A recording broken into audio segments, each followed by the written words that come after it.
Ipuin bilduma honetan batu dituzun narrazioetako batzuk argitaratuta zeuden beste zenbait liburutan, eta ia denak gaztelaniazko Como si todo hubiera pasado liburuan Euskal Gatazkari buruzkoak guztiak. Bai, bueno, badago zera, ez pixka bat, gehikuntza bat, ez, liburu hartan bildu nituen 42 ipuin, honetan 60, eta beraz, bueno, osoagoa izango litzateke bilduma hau, baina bai, nahi nun pixka bat retrospektiba bat egin gaiari buruz idatzi dudan guztiaren inguruan, baita hortik Solte ere liburuetan agertzen zen ipuinen bat ere, eta biribildu, ez, hain zuzen ere ipuin berri batzuekin ere. Ipuinetako pertsonaiak agertoki batean ipintzen dituzu eta hortik aurrera haien interesak hasiera batean ematen ez badu ere lotuagoak egon daitezkela ikusi egiten da. Zeure fikzioa egiteko era da garaian garaiko errealitatearen isla? Bai, nik uste dut badagoela hortik, hau da, ipuin batzuk bai daude oso esan dezagun denbora errealean grabatuta, ez, idatzita, hau da, momentu jakin batean, Euskal Gatazkari dagokionean, zerbaitek nolabait interpelatu egin baldin manau, edo zerbaitek eskatu egin baldin manau, horri buruz idazteko joera neukan, eta ero daude beste ipuin batzu non agian gailendu egiten dena begirada gehiago historikoa, ez, zein izen deni evoluzioa, eta hor gehiago egiten dudan narratiba historikoa nolabait esateko, ez, naiz eta ez den historikoa, zeren, nire garaian gertatutako zerbait da, nik bizi izan dudana, edo nire ingurukoek bizi izan dutena, ez. Baina bai dago, ez, pixka ez desberdintasun hori, ez. Eta bai, zuzeneko horietan dudarik gabe badago, ez, eguneko pultsoa, ez, jasotzeko alegina. Eta kasu batzuetan ere esango nuke, bai, osagarri biografiko, autobiografiko handiagoak direla, nire ustez dena den okerren funtzionatzen duten ipuinak gerora begira, ez hau da, inmanentzia gutxiago daukatenak ez kasu batzuetan. Esango zenuke indarkeriaz hitz egiteko ironiaren erabilpena gaiari pixua arintzeko izan daitekeela ona, edo tabua den gai bati buruz hitz egiteko lagungarria da? Depende, nik ez zait iruditzen arintze bat ekartzen duenik ironia, ez baizik, eta gauzak beste ikuspegi batetik begiratzeko eta disekzionatzeko nolabait abiliezia daukan ironia da interesatzen zaidana. Ez ironia pixuak entzeko, ez humorea ere pixuak entzeko, nik zer dakit, ez otxo apellidos baskosek edo egiten zuen bezala, baizik eta beste alderdi batetik begiratzeko. Ni alde horretatik, eta ironia azken finean humorearen aldaera bada, iruditzen zait, Chestertonek esate zuen bezala, edo zer gauza tratatu daitekela humorez. Ez hor kuestioa dela noiz, tratatu dezakezun edo ez humorez. Eta nik uste dut kontu batzuk tratatu izan direnez batez ere epikatik edo tragediatik edo patetismotik, bueno, literaturak egin dezaken beste ekarpen bat dela inzuzen ere ironiatik tratatzea, beti ere horrek balio baldin badu argitzeko, eta bueno, ni horretan saiatzen naiz, ja lortzen dudan ez dakit, baina saiatzen naiz batzutan, eren ez da nire trama bakarra ironia, ez osak tratatzeko, badaude beste erabateko ipuinak ere, ez bilduman. Ibon Egainak bere hitzaurrean aipatzen du liburu hau pieza txikiz osatutako mosaiko bat dela. Alde horretatik galdetu nahi dizute liburu hau ere Euskal Gatazkaren errelato bat ere ote den. Bueno, esango nuke relatoetako bat dela, ez dudari gabe, ez hau da, ni ikuspegi batetik egin dut, ikuspegi hori seguru asko ere joan da ere zeo zer aldatzen edo modulatzen urteetan zehar, eta bai, emaitza lehen esan dut nobelaren aipatzerakoan, ez bada nola baiteko, bai, horri ekiteko ikuspegi multidimensional edo kaleidoskopiko bat. Behintzat, aleginez.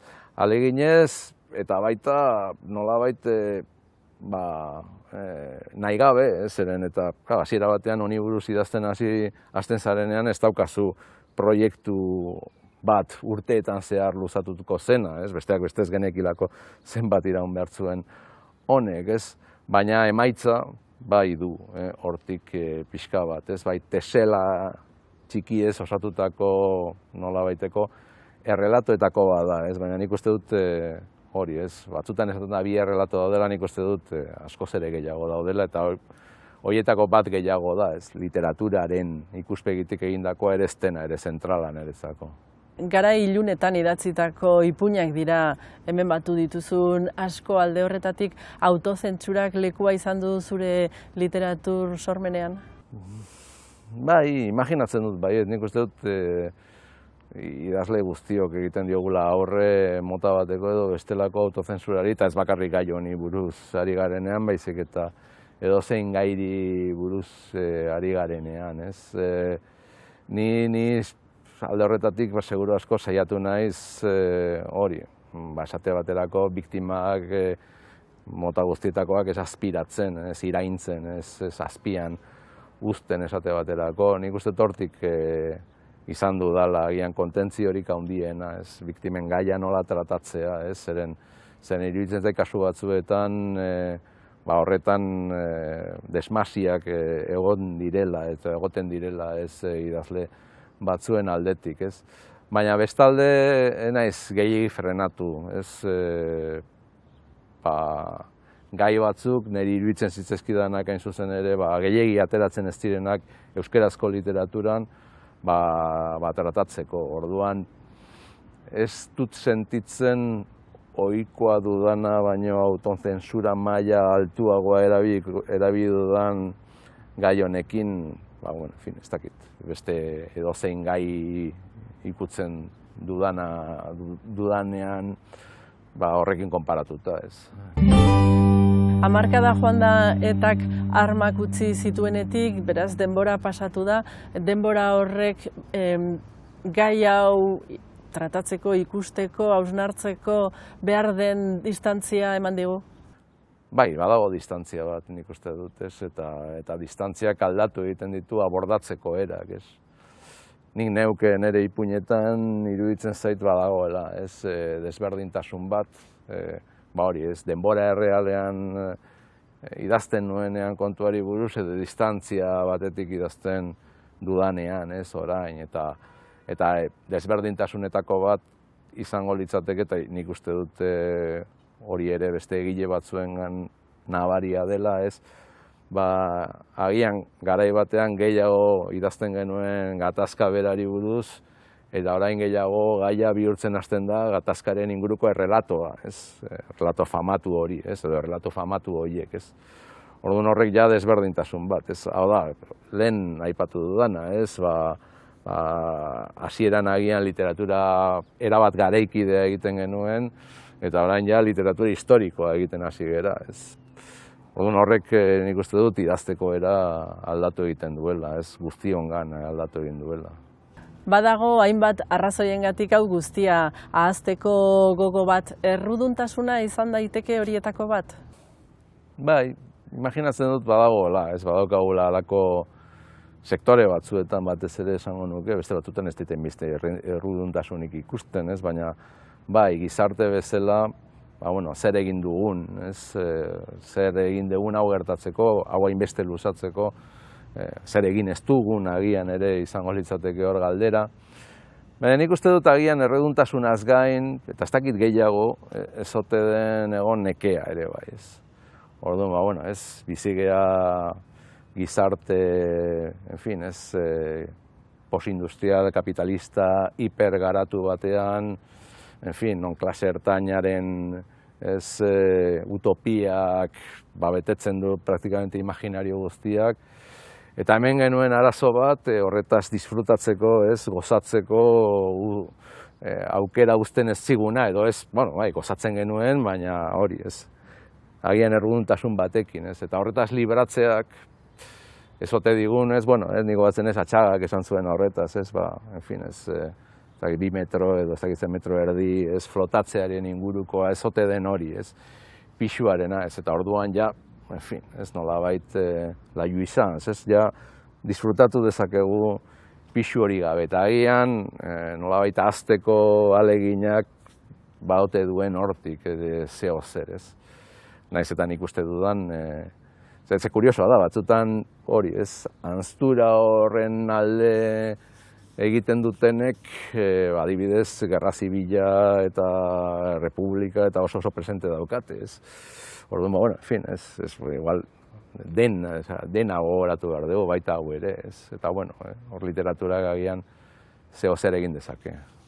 Asko dago oraindik ere kontatzeko edo ezkutuan geratu diren hainbait gauza hobe da horrela gelditzea? Ez, ni beti kontalari bat naiz, ni beti kontatzearen alde egongo naiz, eta orduan nik uste dut badagoela, ez, kontatzeko. Ez dakit fikzio mailan, ez, niri batzutan galdetzen didate, bueno, eta hemendik aurrera etaren zama gabe aterako dira asko zer novela hobeak eta ipuin hobeak asuntuari buruz, ez dakit. Zeren, eta indarrean zegoen bitartean eginda literatura ona, baita literatura txarra ere, ez, eta baita erdipurdikoa ere noski. Eta imaginatzen dut fikziozko literatura ona, txarra eta erdipurdikoa egiten jarraituko dela ondoren ere, ez. Baina bai agian ez hori, ez, gatazkaren parterik violentoenaz libratu izanak, bai ekarriko ditu, orain arte, ez ezkutuan egon diren eta ezin izan diren, dela prekauzioz, dela beldurrez, historio horiek eta ikuspegi horiek ateratzeko aukera emango du.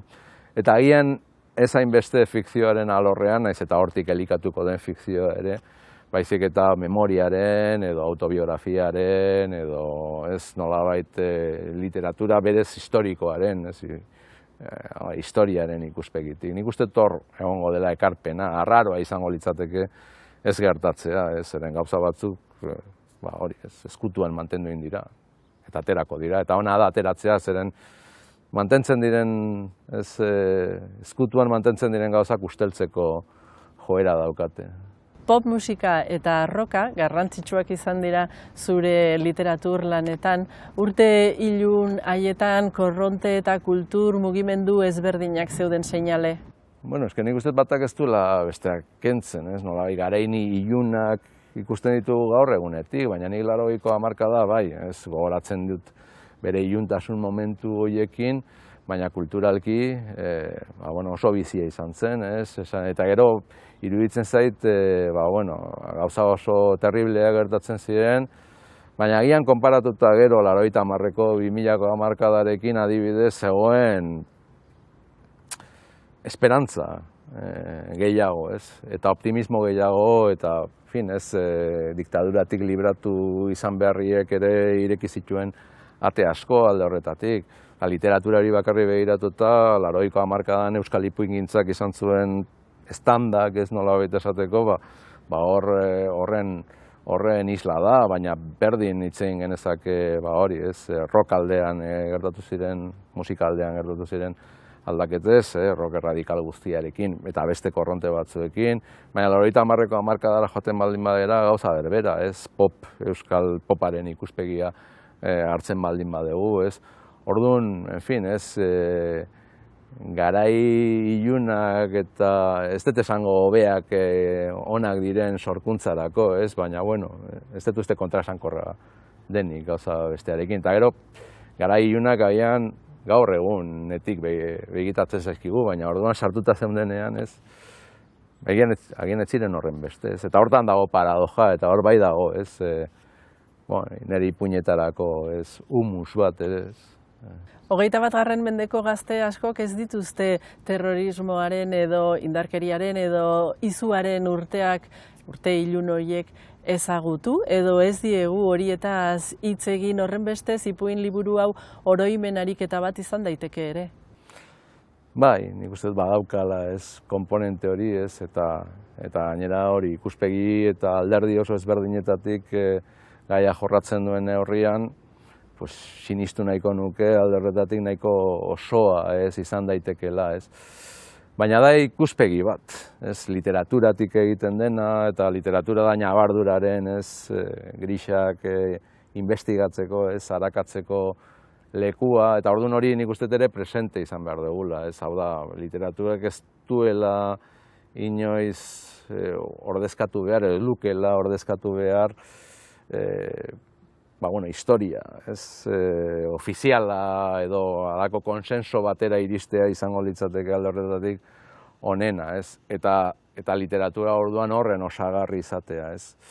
Neri literatura bihurtzen denean hain zuzen ere, eta hori gertatzen da batzuetan, ez, fenomeno bat, literario batzuekin, ez, eztabaida historikoaren erdigune, seinale gauzak, hain zuzen ere, ikuspegi bateratu bat egiteko orduan, lortzeko orduan ez gerala ondo egiten ari, ez. Baina, ena bere harritzen, ez, gerra zibilarekin ere ez geha itxi, ez konsensu batera orduan honekin iristea ere iruditzen zait zaila, ez. Baina osagarri bezala, literatura iruditzen zait importantea, ez. Eta, ni horrela iritsi nintzen gatazkaren literaturara, ez. Irakurtzen ere aurretik horri inguruan idatzi duten euskal idazleak. Iruditzen zitzaidalako, haiek kontatzen zidatena batzutan signifikatiboa zela egunkarietan edo politikariei irakurtzen entzuten nizkien gauzak baino.